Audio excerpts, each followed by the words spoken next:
பண்ணையெல்லாம் பொன்பொழிக்க செய்திடுவோம், அதில் பன்மடங்கு உற்பத்தியை பெருக்கிடுவோம். பண்ணையெல்லாம் பொன்பொழிக்க செய்திடுவோம், அதில் பன்மடங்கு உற்பத்தியை பெருக்கிடுவோம். கண்மணி பொல்லில் மணியை வளர்த்திடவே நாடும் கருத்துரைக்கும் ஒளிபரப்பை கேட்டிடுவோம். உழவர் உலகம். கண்மணி பொல்லில் மணியை வளர்த்திடவே நாடும் கருத்துரைக்கும் ஒளிபரப்பை கேட்டிடுவோம். ஏ தம்பி, காலையில 6 மணிக்கு சாணிய கலக்கிட்டு இருக்க, வீட்டு முற்றத்தை தொளிக்கிறதுக்காக வேண்டி கலக்கிட்டு இருக்கியா? நீ இந்த வேலையை செய்துட்டு இருக்க, உன் பொஞ்சாதி எங்கப்பா போனா? ஏக்கா, இது முற்றம் தெளிக்கிறதுக்கு இல்லக்கா, நான் உரம் ஆக்குறதுக்கு வேண்டிதான் அக்கா இந்த சாணி எல்லாம் கலக்கிட்டு இருக்கேன். என்ன தம்பி சொல்ற? உரம் ஆக்குறதுக்கு சாணி கலக்கிறிய? என்ன உரம் தயாரிக்கிறதுக்கு இதை கலக்கி வச்சிருக்க? உனக்கு என்னப்பா உரம் தயாரிக்க தெரியும்? என்னக்கா இப்படி சொல்லிட்டீங்க? நான் மண்புழு உரம் தயாரிக்கிறதுக்கு சாணியை எடுத்திருக்கேன். அதே போல பார்க்கும்போது பஞ்சகாவியம் தயார் பண்றதுக்கு இந்த சாணியை நம்ம இப்போ கலக்கிட்டு இருக்கக்கா. இப்போ சில விஷயங்களை சில விவசாயிகிட்ட இருந்து கேட்டு தெரிஞ்சுட்டேன் அக்கா. சரி தம்பி, நீ சொல்ற பஞ்சகாவியம் தயாரிக்கிறேன்னு சொல்ற, மண்புழு உரம் தயாரிக்கிறேன்னு சொல்ற, இதெல்லாம் உனக்கு எப்படிப்பா தெரியும்? நீ இதுவரைக்கும் இந்த மாதிரி செய்து நான் பாக்கலையே. உனக்கு இது யார் சொல்லி தந்தா? அக்கா, நான் ஒரு சில விவசாயிகளை சந்திச்சேன்க்கா. அப்பதான் அவங்க சொன்னாங்க பஞ்சகாவியம் எப்படி தயார் பண்றது, அதே போல மீன் அமிலத்திலும் பார்க்கும்போது செறிவூட்டப்பட்ட மீன் அமிலம் எப்படி தயார் பண்றது உள்ள விஷயத்தை ஒரு விவசாயிட்ட கேட்டு தெரிஞ்சனாலதான் அக்கா நான் இப்ப பண்ணிட்டு இருக்கேன். சரி தம்பி, ஒரு விவசாயி சொல்லி தந்தாங்கன்னு சொன்ன, அந்த விவசாயி யாருப்பா? அதை சொன்னேன்னா நானும் அவர்கிட்ட சில விஷயங்கள் கேட்டு தெரிஞ்சுக்கிடுவோம்ல. அக்கா, உங்களுக்கு இந்த விஷயம் பற்றி தெரியணும் அப்படிதானக்கா? ஆமா தம்பி. இன்னைக்கு இரவு நம்முடைய உழவர் உள்ள நிகழ்ச்சியிலன்னு பார்க்கும்போது பூந்தோப்பை சார்ந்த ஞானதாஸ் அவங்க எப்படி பஞ்சகாவியம் தயார் பண்றாரு, அதே போல எப்படி இயற்கை பூச்சி விரட்டிகள் தயார் பண்ற உள்ள விஷயத்தை இன்னைக்கு இரவு பேசுறாங்க அக்கா. கண்டிப்பா இந்த நிகழ்ச்சியை கேளுங்க. கண்டிப்பா கேக்குறேன் தம்பி. கேக்குறது மட்டும் இல்ல, ஒரு நாளைக்கு அவர் எப்படி எப்படி உரம் தயாரிக்காருன்னு நேர்ல போய் பார்த்து தெரிஞ்சுக்கலாம். சரியாப்பா? கண்டிப்பா போய் பார்க்கலாம் அக்கா. ஐயா வணக்கம். வணக்கம் ஐயா, நீங்க விவசாய அனுபவம் பார்க்கும்போது உங்களுக்கு கிட்டத்தட்ட எத்தனை வருடத்து அனுபவம் இருக்கும்? எனக்கு 15 வயதுல இருந்து எனக்கு அனுபவம் தான். இன்னைக்கு 63 வயசு ஆகுது. 15வது வயசுல இருந்து இயற்கையோட ஒண்டித்து வாழ்ந்து கொண்டிருக்கனால இயற்கை விவசாயம் நல்ல அனுபவம். அப்போ முழுக்கன்னு பார்க்கும்போது இயற்கை விவசாயம் தான். இயற்கை விவசாயம் தான் பண்ணிட்டு இருக்கேன். அந்த பயிர்னு பார்க்கும்போது இந்த மாதிரி பயிர்கள் போட்டிருக்கீங்க? எனக்கு சின்ன வயசுல இருந்தே தென்னை வளர்த்துருக்கோம், வயல் மா மரம் வச்சிருக்கோம், அதுக்கப்புறம் வாழை வச்சிருக்கு, மரச்சீனி இருக்கு. தாவரங்களை பொறுத்தவரையில எல்லா தாவரங்களும் இப்போது பல மரங்கள் கூட நான் வளர்த்துட்டு இருக்கேன். அத்தி, பலா, இந்த மாதிரி பல மரங்கள் வளர்த்துட்டு இருக்கேன். அப்போ ஒரு கூட்டு பண்ணை மாதிரி வச்சிருக்கீங்க? மாதிரி வச்சிருக்கேன். அது எவ்வளவு ஏக்கர்ல நீங்க சாகுபடி செய்திருக்கீங்க? கிட்டத்தட்ட 3 ஏக்கர் கிட்ட வச்சிருக்கேன். ஒரே இடத்துல ஒரு 2 ஏக்கர், இன்னொரு இடத்துல 1 ஏக்கர், அப்படி 3 ஏக்கர் வச்சிருக்கீங்க. எல்லாமே இயற்கை முறை? எல்லாம் இயற்கை முறை சாகுபடி. இப்ப தென்னையை பொறுத்தவரை பார்க்கும்போது எந்த மாதிரி ரகங்கள் வச்சிருக்கீங்க? தென்னையை பொறுத்தவரையில ஆரல் வாய்மொழி தென்னைன்னு சொல்லுவாங்க. அந்த காலத்துல நாங்க வாங்கி வச்சது. ஹைபிரிட் எல்லாம் நாங்க வைக்கிறது இல்லை. ஏன்னா அந்த பழமையான அந்த ரகங்கள் தான் தென்னை. நாட்டு தென்னை தான் நாங்க. அது உங்களுடைய காலத்துல தான் நீங்க தேர்வு செய்து வச்சது? இல்லை, என்னுடைய அப்பா அம்மா காலத்திலே தேர்வு செய்தது. எங்களுடைய காலத்திலேயும் நாங்க தேர்வு செய்தது. இந்த பழப்பண்ணையில இருந்து போய் வாங்கி நட்டுருக்கோம். இது பார்க்கும்போது வாழை ரகங்கள் கூட சாகுபடி செய்றீங்க. வாழை பொறுத்தவரை பார்க்கும்போது எந்த மாதிரி வாழை ரகங்கள் சாகுபடி செய்றீங்க? வாழை, செவ்வாழை, அப்புறம் ஏத்தன் வாழை, சிங்கன் வாழை, அப்புறமா மட்டி வாழை, இதெல்லாம். இதுலயே பல ரக வாழை சாகுபடி. ஆமா, பல ரக வாழை சாகுபடி. காய்கறியை பொறுத்தவரை பார்க்கும்போது காய்கறி கத்தரிக்காய், வழுதனங்காய், வெண்டைக்காய், கொத்தவரங்காய் அது கூட வச்சிருக்கோம். கீரை வகைகள்? கீரை வகைகளும் வச்சிருக்கோம். சோப்பு கீரை, பச்சை கீரை, 2 வகையான கீரைகள். தண்டங்கீரை, தண்டுக்கீரை அந்த வச்சிருக்கோம். இது பழமரங்களை பொறுத்தவரை பார்க்கும்போது பழமரங்கள் மாமரம் வச்சிருக்கேன், அப்புறமா கொய்யா வச்சுருக்கேன், பலா மரம் வச்சுருக்கேன். பலா இந்த வர்க்கை சொல்லுவாங்க. அதுக்கப்புறம் பலாவில் நங்கடாக்குன்னு சொல்லிட்டு ஒரு வெரைட்டி வச்சுருக்கேன். அப்புறம் கொய்யா நிறைய வச்சுருக்கேன். கொய்யா, ஜப்பான் கொய்யா வச்சுருக்கேன், சாதாரண நாட்டு கொய்யா, ஆல் சீசன் கொய்யா கூட வச்சுருக்கேன். எப்போதுமே காய்ச்சிட்ருக்கோம் அந்த கொய்யா கூட வச்சுருக்கேன். அப்புறமா மல்பரி, பழங்களுக்காக மல்பரி, கிளி நாவல்னு சொல்லிட்டு ஒரு நாவல் பழம் வச்சுருக்கேன். அப்புறமா முந்திரி மரம், அது எல்லாம் வச்சுருக்கேன். சரி, இந்த மாதிரி கூட்டு பண்ணையை நான் அமைக்கணும்னு பார்க்கும்போது இப்போ உங்களுக்கு எப்படி ஆர்வம் ஏற்பட்டது? எனக்கு எல்லாம் நம்ம பழங்கள் வாங்கும்போது இந்த கெமிக்கல் எல்லாம் போடுறாங்க, எவ்வளோ வியாதிகள் வந்துட்டு இருக்கு. இதுக்கெல்லாம் காரணம் இந்த கெமிக்கல் தான். அதனால கெமிக்கல் விவசாயத்தில் உள்ள பழங்கள் சாப்பிடக்கூடாது அப்படின்னு சொல்லிட்டு நம்மமே நட்டு நமக்கு அது இயற்கையான உணவை கொடுக்கணும் அப்படின்னு சொல்லிட்டு வளர்த்துட்டு. சரி, இந்த மாதிரி இயற்கை முறையில் வந்து நீங்கள் சாகுபடி செய்யும்போது பார்க்கும்போது ஏதாவது தோட்டங்களோ ஏதாவது பெரிய தோப்புகளை போய் பார்த்த அனுபவங்கள் இருக்கா? நான் எங்கே போனாலும் நான் ஊட்டியாக இருக்கட்டும், நீலகிரியாக இருக்கட்டும், மற்றும் எந்த கேரளாவுக்கு போனாலும் எனக்கு நான் இந்த இயற்கையான இதுகளை அதிகமாக பார்ப்பேன். அதில் இருந்து தான் எனக்கு இந்த ஆசையெல்லாம் வந்தது. சமூகத்தோட அதிகமாக பார்க்குறது, அதுலேயும் பார்ப்பேன். ஏன்னா நேரடியாக போயிடுவேன், அதில் பார்த்துட்டு எந்த இடத்துல இருக்கோ அந்த இடத்துல சும்மா போய் ஒரு விசிட் பண்ணிட்டு வர்றது. சரி, இந்த மாதிரி இயற்கை முறையில் விவசாயம் செய்யும்போது பார்க்கும்போது எந்த மாதிரி உரங்கள் வந்து நீங்கள் கொடுக்குறீங்க? உரம் வந்து நல்ல என்னென்னா, நான் வந்து இந்த செடிகளுக்கெல்லாம் உரம் கொடுக்கணும்னா நம்ம வந்து நம்மளே உரத்தையும் நம்ம தான் ரெடி பண்ணணும். அப்போது அது சாணி கொண்டு வந்து அந்த சாணியிலேயே மண்புழு உரம் வளர்த்து மண்புழு உரம் தயார் பண்ணி, அந்த மண்புழு உரத்தில் சிவர்லின்னு ஒரு சத்து இருக்குது, அதை நான் படிச்சிருக்கேன். அந்த சத்து வந்து நம்ம செடிகளுக்கு நல்ல வளர்ச்சி ஊக்கி, அதோடு சேர்த்து உயிர் உரங்கள் நான் வந்து பிளாக் ஆஃபீஸில் இருந்து azospirillum, phosphobacteria, potash bacteria, zinc bacteria, viride, இதெல்லாம் அதோட கலப்பேன். அந்த கலந்து அதில் இருந்து ஒரு 5 கிலோ ஒவ்வொரு செடிகளுக்கும் கொடுப்பேன். சரி, இந்த மாதிரி நீங்கள் கூட வந்து மண்புழு உரம் செய்கிறீங்கன்னு சொன்னீங்க. அதாவது நீங்கள் தொட்டி முறையில் பண்ணுறதா இல்லை வந்து எந்த முறையில் நீங்கள் பண்ணி? தொட்டி முறையில் தான் பண்ணிடுறேன். அதுவும் என்னென்னா, தோட்டக்கலை துறையினர் அவங்க தான் எனக்கு இந்த தொட்டி அமைச்சு கொடுத்தாங்க. 1 லட்சம் ரூபாய்க்கு 50,000 ரூபாய் மானியம் கொடுத்தாங்க. நான் 1 லட்சம் ரூபாய் தொட்டி கட்டிட்டேன். அதுவும் ஷீலாஜான் மேடம் தான் நேரடியாக வந்து பார்த்து, அவங்க தோட்டக்கலையில் அவங்க ரொம்ப அதிகமான நல்ல ஈடுபாடோட செய்ததுனால தான் எனக்கு. இப்போ தொட்டின்னு பார்க்கும்போது எத்தனை தொட்டிகள் வந்து கட்டியிருக்கீங்க? 4 பெரிய தொட்டி கட்டியிருக்கேன், அதுக்கப்புறம் ஒரு சின்ன தொட்டி, அப்படி மொத்தம் 5. நீங்கள் சொன்னீங்க வந்து அதை முழுக்கன்னு பார்க்கும்போது சாணியில் தான் வந்து நீங்கள் அந்த மண்புழு உரம் வந்து தயார் பண்ணுறேன்னு சொன்னீங்க. இப்போ அந்த மண்புழுவை பொறுத்தவரை பார்க்கும்போது நீங்கள் வந்து எங்கேருந்து தேர்வு செய்து எடுக்க? நான் இந்த மண்புழு ஒரு ஆப்பிரிக்கன் வெரைட்டி தான் நல்லாயிருக்கும். இது நான் மதுரையில் இருந்து ஒரு தோட்டத்தில் போய் அங்கேருந்து 25 கிலோ மண்புழு வாங்கிட்டு வந்து நம்ம தொட்டியில் விட்டு, இப்போது நான் அந்த தொட்டியில் நான் மண்புழு வளர்த்து மண்புழு உரமும் எடுத்து புழுக்கள் அதிகமாக வளர்ந்து நிறைய பேர் கன்னியாகுமரி மாவட்டத்தில் கிட்டத்தட்ட ஒரு 50 பேருக்கு நான் புழுக்கள் மட்டுமே கொடுத்துருக்கேன். நான் போய் அங்கேருந்து வாங்கிட்டு வந்து என்னுடைய தோட்டத்தில் இருந்தே ஒரு 50 தோட்டக்காரங்களுக்கு நான் கொடுத்துருக்கேன். புழுக்களும் கொடுத்துருக்கேன். புழுக்கள் நிறைய. இப்போ அந்த மண்புழு உரம்னு பார்க்கும்போது எத்தனை நாள் ஆகும்? கிட்டத்தட்ட ஒரு 90 நாள் ஆகும். சாணியை நம்ம போட்டாச்சுன்னா 90 நாள் கழித்து தான் அது சாப்பிட்டு, ஒரு மண்புழு வந்து 27 தடவை மேலும் கீழமாக போகும். போய் 45ஆவது நாள் அதுக்கு உயிரம் போட்டுரும், அந்த உயிர் போயிடும். அதுக்கு முன்னாடி 1000 முட்டைகளை போட்டு 1000 குஞ்சுகளை வந்துடும். மண்புழுவை பொறுத்தவரையில் ஆண் பெண் இரு பால், ஒரு பக்கம் ஆண் ஒரு பக்கம் பெண், அந்த மாதிரி இருக்கும். அது நல்லா சாப்பிட்டு அது வெளியே அந்த எச்சம்தான் நமக்கு மண்புழு வரும். அதில் சிவர்லின்னு ஒரு சத்து இருக்குது அந்த மண்புழுவில் இருந்து வர. அது வந்து நமக்கு நல்ல வளர்ச்சி ஊக்கி. அந்த வளர்ச்சி ஊக்கினால தான் செடிகள் நல்லா NPK அதில் கிடைக்குது.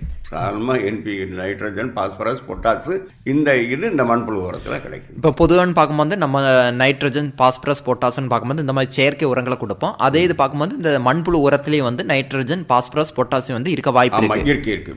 ஃபுல்லாக இருக்குது. இதில் நம்ம என்னென்ன ஆட் பண்ணுறோம், வேல்யூ ஆட் பண்ணுறோம். எப்படின்னா, உயிர் உரங்களான zinc bacteria, azospirillum, phosphobacteria, potash bacteria, வேர்புழுக்கான ட்ரைக்ளோரமா பெரிடி, இதெல்லாம் நம்ம கொடுக்கும்போது சீக்கிரமாக அது பயிர்கள் சத்து எடுக்கக்கூடிய இது இருக்கும்.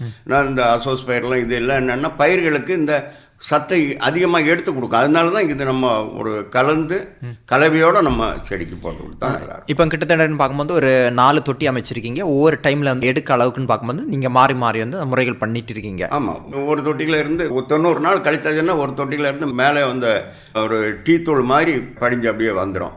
அதை நம்ம எடுத்துக்க வேண்டியது. அதுக்கு எடுத்துகிட்டு அடுத்த தொட்டியை மறுநாளைக்கு எடுக்கணும். அப்படி ஒவ்வொரு நாளையும் எடுத்துகிட்டு திருப்பி இந்த தொட்டியில் வரும்போது அடுத்த நாள் மேலோட்டமாக வந்திருக்கும். ஒவ்வொரு நாளைக்கும் நம்ம அதை எடுத்து நம்ம தேவையான செடிகளுக்கு எல்லாத்தையும் இதோட கலந்து கொடுத்தோம். இப்போ நீங்கள் கூட சொன்னீங்க வந்து மண்புழு உரத்தை வந்து நீங்கள் அந்த செடிகளுக்கு கொடுக்குறீங்க. இதே இது பார்க்கும்போது எந்த ஒரு பயிர் வச்சாலும் பார்க்கும்போது நோய்கள் தாக்குது, பூச்சிகள் தாக்குது. இந்த மாதிரி பூச்சிகள் தாக்குதல்னு பார்க்கும்போது நீங்கள் இயற்கை முறையில் வந்து எப்படி அதை வந்து கட்டுப்படுத்துறீங்க? நான் வந்து இயற்கை முறையில் என்னென்னா, பூச்சிகளை வந்து சாதாரணமாக பூச்சிகளை வந்து பூச்சி தாக்குதல் பண்ணேன்னா பூச்சிகளை அழிக்கக்கூடாது. என்னுடைய ஒரே ஒரு இது, பூச்சிகளை நம்ம விரட்டணும். நம்ம பூச்சி விரட்டணும்னா அதுக்கு நானே என்னென்னா சாதாரண மீன் அமிலம், சாதாரணமாக மீனும் சர்க்கரையும் சேர்த்தாச்சுன்னா மீன் அமிலம் இதுதான் கொடுக்க சொல்லுவாங்க எல்லாரும். நான் அப்படி இல்லை, நானாட்டே நல்லா ரிசர்ச் பண்ணி இந்த செடிகளுக்கு தேவையான என்னென்னா 25 கிலோ மீன் எடுத்துட்டாங்கன்னா 25 கிலோ நாட்டு சர்க்கரை எடுக்கிறது. இதை ரெண்டையும் ஊற வைக்கும்போது 10 கிலோ வாழைப்பழம், கனிந்த வாழைப்பழம், 10 கிலோ கனிந்த பப்பாளி பழம், 25 முட்டை, 10 கிலோ பேரிச்சம்பழம், அதுக்கப்புறம் 5 கிலோ முருங்கைக்கீரை, இது இவ்வளோ போட்டு நல்லா பிசையணும். நல்லா இது ஒரு பெரிய டேங்கில் போட்டுட்டு அதுக்கு அப்புறம் ஒரு 10 லிட்டர் கரும்புச்சாறு இவ்வளோ விட்டு 40 நாள் நம்ம அப்படியே ஃபெர்மெண்டேஷனாக விட்டுறணும். 40 நாள் கழித்து நம்ம அதில் ஒரு லிக்யூட் வரும். அந்த லிக்யூடு நம்ம நல்ல மணமாக இருக்கும். மீன் இந்த இது எல்லாமே சேர்ந்து அது ஒரு நல்ல மணமாக இருக்கும். பூச்சிகளுக்கு இந்த வாசனையே பிடிக்காது. நமக்கு அந்த வாசனை சிலவங்களுக்கு பிடிக்கும், சிலவங்களுக்கு பிடிக்காது. ஆனால் அந்த பூச்சிகளுக்கு டோட்டலாக பிடிக்காது. இப்போ வேர்ப்புழு வேரில் போனால் கூட அந்த புழுக்கள் கூட ஓடிடும், இந்த இதை சாப்பிடாது. இப்போ அது ஒரு இன்னொன்று வளர்ச்சி ஊக்கி, இந்த அயன், சிங்கு, பாஸ்பரஸ் இதெல்லாம் நம்ம போகும்போது செடிகள் நல்ல பச்சையமாக ஒளி சேர்க்கை நடைபெறும், நல்லா வளரும். நம்ம ஒரு தாவரத்துக்கு ஒரு மண்புழு உரம், ஒரு மீனமிலம், செறிவூட்டப்பட்ட மீனமிலம் 2 கொடுத்தாலே அந்த தாவரம் கனி கொடுக்கும். என்ன சொல்றீங்கன்னு பார்க்கும்போது இப்போ அந்த சில பூச்சிகள் பார்க்கும்போது நன்மை செய்யும் பூச்சிகள் இருக்கு. அப்போ அந்த மாதிரி நன்மை செய்யும் பூச்சிகளை நம்ம கொல்லாம இந்த மாதிரி இயற்கை முறையில் அதை விரட்டுறதுக்குள்ள ஏற்பட நீங்க பண்றீங்க. ஆமா ஆமா. இதே இது நீங்க எவ்வளவு எம்எல் எடுத்து அந்த செடிக்கு அடிக்க வேண்டிய? 20 மில்லி எடுக்கணும். அது எடுக்கும்போது கூட அதுலேயும் ஒரு என்னன்னா தென்னை ஓலையை பொறுத்தவரையில் நல்ல திக்காக இருக்கும். இப்போ அதுக்கு 50 ml எடுக்கலாம். இப்போது நல்ல மிளகு எடுத்தாச்சுன்னா ரொம்ப நைஸாக இருக்கும், அதுக்கு 15 ml தான் எடுக்கணும். இப்போ ரோஜா செடி, பூக்கள், எந்த செடியாக இருந்தாலும் இது கொடுக்கும்போது இந்த பூச்செடிகளுக்கு 15 ml தான் எடுக்கணும். இதுக்கப்புறம் இன்னும் வாழை எடுத்துக்கிட்டாச்சுன்னா 30 ml கொடுக்கலாம். வாழை இலை நல்ல ஒவ்வொரு செடிகளுடைய இலையுடைய திக்னஸை பொறுத்து தான் நம்ம அந்த மில்லி கொடுக்குறது. இப்போ நீங்கள் கூட சொன்னீங்க தென்னைக்கு அடிக்கலாம். இப்போ தென்னையை பொறுத்தவரை பார்க்கும்போது கிட்டத்தட்ட ஒரு உயரமாக இருக்கனால பார்க்கும்போது ரொம்ப கஷ்டமாக இருக்கும். அப்படி பார்க்கும்போது நீங்கள் எப்படி அடிக்கிறீங்க? தென்னைக்கு நம்ம 1 லிட்டர் தண்ணியில் 50 மில்லி உள்ள விட்டு 2 மாதத்துக்கு ஒரு முறையும் தேங்காய் வெட்டும் போது அந்த தேங்காய் வெட்ட போகிற ஆள்கிட்ட கொடுத்து விட்டாச்சுன்னா அவர் அங்கே தளிச்சிட்டு வந்துடுவார். ஏன்னா இதுக்காக நம்ம ரிஸ்க் எடுக்க முடியாது. அப்போ எல்லா இடம் படம் மாதிரி இருக்கும், எல்லா இடம் படம் மாதிரி அது அவர் மேலே தளிச்சிட்டு வந்துடுவார். அடுத்த மாதம் ஆட்டோமேட்டிக்காக உங்களுக்கு பாலை வர ஆரம்பிச்சிடும். எந்த தண்ணியாக இருந்தாலும் காய்க்காத தண்ணியும் காய்க்க ஆரம்பிச்சிடும். அந்த இதில் உங்கள் அனுபவபூர்வம் இருக்குது. என்னுடைய தென்னைக்கெல்லாம் நான் அப்படி தான் செய்கிறது. அப்புறம் 1 மாதத்துக்கு ஒரு முறை, 2 மாதத்துக்கு ஒரு முறை ஒரு 200 மில்லி மீனமிலம் எடுத்து அது 20 லிட்டர் பக்கெட்டில் அதில் விட்டு தண்ணியோட சேர்த்து அந்த மூட்டும் கொடுத்துருவேன். இது வளர்ச்சின்னு பார்க்கும்போது இந்த செறியூட்டப்பட்ட மீனமிலம் கொடுக்குறீங்க. இது மண்புழு உரத்தை பொறுத்தவரை பார்க்கும்போது ஒவ்வொரு தாவரத்துக்கும் என்ன அளவில் கொடுக்க வேண்டியிருக்கும், எவ்வளோ இடைவெளி விட்டு நம்ம கொடுக்க வேண்டியிருக்கும்? ஒரு செடிகளை எடுத்துக்கிட்டாச்சுன்னா தென்னை எடுத்துக்கிட்டாச்சுன்னா 2 அடி விட்டு ஒரு நல்ல பாத்தி அமைச்சு பாத்தியில் 10 கிலோ மண்புழு உரம் கொடுக்கணும். அது கொடுத்தா தான் 6 மாதத்துக்கு ஒரு முறை 10 கிலோ மண்புழு உரம் கொடுத்தாச்சுன்னா தென்னை நல்லா காய்க்கும். ரோஜா செடி இருக்குது, அதுக்கு ஒரு 3 இன்ச்சு இடைவெளி விட்டு அந்த இடத்துக்கு கொடுத்துடலாம். பழ மரங்கள் இருக்குது, 1 அடி இடைவெளி விட்டு அது மாதிரி பாத்தி அமைச்சு அதுக்கு 5 கிலோ வரைக்கும் கொடுக்கலாம். ஒவ்வொரு செடியை பொறுத்து அந்த செடியுடைய தன்மையும் வயதையும் பொறுத்து நம்ம அது கொடுத்துக்கிடுவோம். சரி, எந்த மாதிரி காலகட்டத்தில் நீங்கள் கொடுக்குறீங்க? நம்ம மழைக்காலம் கொடுக்க வேண்டிய செடிகளுக்கு மழை பெய்யும் போது கொடுக்கலாம். மற்ற பம்பு செட்டு நம்ம இப்போ வயலுக்கெல்லாம் பம்பு செட்டு தான். வயலுக்கெல்லாம் 2 முறை போடணும். வயலை பொறுத்தவரையில் 2 முறை நம்ம மண்புழு உரம் போட்டு கொடுத்தாச்சுன்னா சாணி எதுவுமே தேவையில்லை. 15 நாளைக்கு ஒரு முறை மீனமிலம் அடித்து கொடுத்தாச்சுன்னா நமக்கு எந்த ஒரு உரமேலாலுமே தேவையில்லை. இப்போ நோய்களோ பூச்சிகளோ தாக்கல் இல்லாமல் இருந்தாலும் நம்ம ஒரு 15 நாளைக்கு ஒரு முறை செறியூட்டப்பட்ட மீனமிலம் கொடுக்கணும்னு பார்க்கும்போது அந்த செடியும் வளர்ச்சி ஊக்கியாக இருக்கும். அதில் காயின் தரம் அதிகமாக கிடைக்க வாய்ப்பு இருக்குது, அதிகமான மகசூல் கிடைக்கும். சாதாரணமாக கெமிக்கல் விவசாயத்தில் செய்கிற மகசூலை விட 1 மடங்கு அதிகமாக இருக்கும். வயலாக இருந்தாலும் சரி, தென்னையாக இருந்தாலும் சரி, நம்ம இந்த இதை கொடுத்துட்டு போயாச்சுன்னா தென்னை வெட்ட போகும்போது 30 காயில் குறைஞ்சி வெட்டவே தேவையில்லை. இப்போ எல்லாரும் 1 காய் 2 காய் தான் பறிச்சிட்டு இருக்காங்க. நம்ம 30 காய் ரெகுலராக வெட்டிட்டு இருக்கலாம். 2 மாதத்துக்கு ஒரு முறை 30 காய் வெட்டலாம். உங்கள் தோட்டத்தில் விளைவிச்ச அந்த தரத்தினுடைய காயின்னு பார்க்கும்போது எதுன்னு சொல்லலாம்? என் தோட்டத்தில் காயெல்லாம் ரொம்ப பெருசாக இருக்கும் பாருங்கள். என்னென்னா இந்த வெள்ளைப்பூச்சி வராது, ஒவ்வொரு காயும் சின்னதாக இருக்காது, பெரிய காய்களாக இருக்கும். இதை வந்து ஸ்கூலில் உள்ள பிள்ளைகள் எல்லாம் வருவாங்க, வெளியில இருந்து நிறைய பேர் எனது தோட்டத்தை எல்லாம் பார்க்க வருவாங்க. உங்க தோட்டத்தை கண்காணிக்கிறாங்க, நிறைய பேர் வருவாங்க. டிபார்ட்மெண்ட் தோட்டக்கலை ஸ்டாஃப் கூட அடிக்கடி எல்லாரையும் அனுப்பி விடுவாங்க, அவங்களே வந்துருவாங்க, அவங்களே வந்து பார்க்க வருவாங்க. அவங்கள அணுகிற எல்லாரையும் என்னுடைய தோட்டத்துக்கு அனுப்பி வைப்பாங்க. சரி, இந்த மாதிரி கூட நீங்க சொன்னீங்க வந்து மாணவர்கள் கூட வந்து தோட்டத்தை வந்து பார்க்குறாங்க. அந்த மாணவர்கள் கூட வந்து இந்த மாதிரி கலந்துரையாடல் வந்து பண்றீங்க.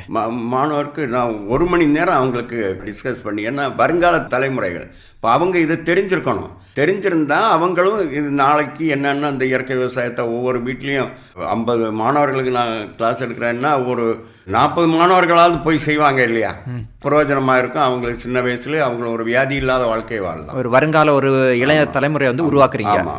இது பார்க்கும்போது அந்த பழத்தினுடைய சுவையை பொறுத்தவரை பார்க்கும்போது எப்படி இருக்கு? வாழைப்பழம் எல்லாம் சில இடத்து தோட்டத்தில் விற்க போகும்போது கடைக்காரங்க விரும்பி வாங்குவாங்க. 4 நாள் வரைக்கும் அந்த பழம் தாங்கும். அதுக்கப்புறம் சுவையும் அதிகமாக இருக்கும். எல்லாரும் அந்த நான் கொடுக்குற கடையில் வந்து கேட்டு வாங்குவாங்க. அந்த இயற்கை வேளாண்மை செய்கிற அந்த பழம் எனக்கு வேணும் அப்படின்னு சொல்லிட்டு வாங்குவாங்க. அப்புறம் நான் எனக்கு வீட்டு தேவையான பழங்களும் நிறைய வச்சுருக்கேன். நல்ல டேஸ்ட்டாக இருக்கும். சரி, இந்த மாதிரி நீங்கள் இயற்கை முறையில் சாகுபடி செய்யும்போது அதை வந்து விற்பனை செய்யும்போது பார்க்கும்போது அதுக்குன்னு சொல்லிட்டு தனி விலைகள் அந்த மாதிரி இருக்கா? இல்லை வந்து இப்போ வந்து மற்ற காய்கறிகள் ஆகட்டும், மற்ற பழங்களும் ஆகட்டும், இப்போ இதுவும் இயற்கை முறையில் சாகுபடி செய்யும்போது பார்க்கும்போது ஒரே விலையில் தானே இருக்க வாய்ப்பு? விலையை பொறுத்த வரையில் இப்போ அதிகமாக நம்ம கூட்டும் போது நம்ம மாவட்டத்தை பொறுத்த வரையில் அதுக்கு முக்கியத்துவம் கொடுக்க மாட்டாங்க. ஆனால் நல்ல பழம்னு சொல்லிட்டு அந்த கடையை விரும்பி வாங்குவாங்க, அந்த தரத்தை விரும்பி வாங்குவாங்க. ஏன்னா விலைக்காக ஒன்றும் இல்லை, தரத்தை பார்த்து கண்டிப்பாக எல்லாரும் அதை விரும்பி வாங்குவாங்க. இது சந்தைப்படுத்துன்னு பார்க்கும்போது இப்போ வந்து உங்கள் தோட்டத்திலே வந்து வாங்கின அனுபவங்கள் இருக்கு? என் தோட்டத்திலே வருவாங்க, நிறைய பேர் என் தோட்டத்திலே வந்து வாங்குவாங்க. இது உழைப்பு பொறுத்தவரை சொல்லுங்கள், எப்படி உழைப்பு கொடுக்குறீங்க? நான் வந்து ஏதாவது தேவைக்கு யாரையாவது கூப்பிட்டுட்டு வருவேன், வேலையை கூப்பிடுவேன். இல்லைன்னா நானே காலையில் 7 மணிக்கு தோட்டத்துக்கு போயிட்டு 1 மணி வரை தோட்டத்தில் நான் எல்லா வேலையும் நான் செய்வேன். எனக்கு நல்ல ஆரோக்கியமாக இருக்குது. என்னென்னா இதெல்லாம் செய்யும்போது நமக்கு பார்க்கும் போதும் ஒரு சந்தோஷம். அதுக்கு மேலே நம்ம வேலை செய்யும்போது நம்ம உடலுக்கு நம்ம காலையில் வாக்கிங் போனால் அதெல்லாம் தேவையே இல்லை. இந்த விலையில் தோட்டத்தில் எல்லாமே செய்தாச்சுன்னா அது போதும். நீங்களே வந்து அந்த சொந்த உழைப்பு முக்கியத்துவம் கொடுக்குறீங்க? ஆமாம், நான் ஃபுல்லாக நான் தான் டெய்லி. இப்போ உங்களுடைய உடல் ஆரோக்கியம், மன ஆரோக்கியம் எப்படி இருக்கு? என்னுடைய மன ஆரோக்கியம் எல்லாம் நல்லா இருக்குது. எல்லார்ட்டையும் நல்லா பேசும்போதே எல்லாரும் சொல்லுவாங்க நல்லா சந்தோஷமாக இருக்கிறீங்கன்னு. உடல் ஆரோக்கியத்தை நல்லா ஹெல்த்தியாக இருக்குது. எனக்கு வேறு அதிகமான சுகர் கிடையாது, ப்ரெஷர் கிடையாது, எதுவுமே கிடையாது. எல்லாம் உடல் நல்ல ஆரோக்கியம். 63 வயசுலேயும் நல்ல ஆரோக்கியமாக தான் இருக்கேன். நல்லா இருக்கு. உங்களுடைய மன ஆரோக்கியம், உடல் ஆரோக்கியம், நோய் நொடி இல்லாமல் இருக்குன்னு சொல்லாமா? ஆமாம், நோய் நொடி இல்லாமல் எந்த ஒரு நோயும் இல்லை.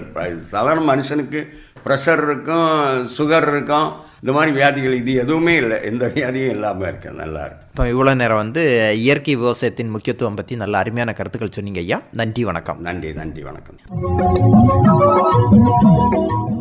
இதுவரை இயற்கை விவசாயமும் அதன் முக்கியத்துவமும் நேர்முகம் கேட்டீர்கள். பங்கு பெற்றவர் பூந்தோப்பு ஏ ஞானதாஸ் அவர்கள். உடன் உரையாடியவர் டி எட்வின் ஜெயராஜ். பண்ணையெல்லாம் பொன்பொழிக்க செய்திடுவோம், அதில் பன்மடங்கு உற்பத்தியை பெருக்கிடுவோம். பண்ணையெல்லாம் பொன்பொழிக்க செய்திடுவோம், அதில் பன்மடங்கு உற்பத்தியை பெருக்கிடுவோம். கண்மணி வல்லல் மணியை வளர்த்திடவே நாடும் கருத்துரைக்கும் ஒலிபரப்பை கேட்டிடுவோம். இத்துடன் இன்றைய உழவர் உலகம் நிகழ்ச்சி நிறைவு பெறுகிறது. உண்ணும் பொருள் அத்தனையும் விளைத்திடுவோம், நித்தம் உழைப்பால் நில மகளை வணங்கிடுவோம். உண்ணும் பொருள் அத்தனையும் விளைத்திடுவோம், நித்தம் உழைப்பால் நில மகளை வணங்கிடுவோம். பொட்டலையும் பூம்பொழிலாய் திருத்திடுவோம், அதற்கு புத்தம் புது முறைகளையும் புகுத்திடுவோம். பட்டி தொட்டி சொர்க்கமாக பாடுபட்டே நம் பாரத சமுதாயத்தை உயர்த்திடுவோம். பட்டி தொட்டி சொர்க்கமாக பாடுபட்டே நம் பாரத சமுதாயத்தை உயர்த்திடுவோம்.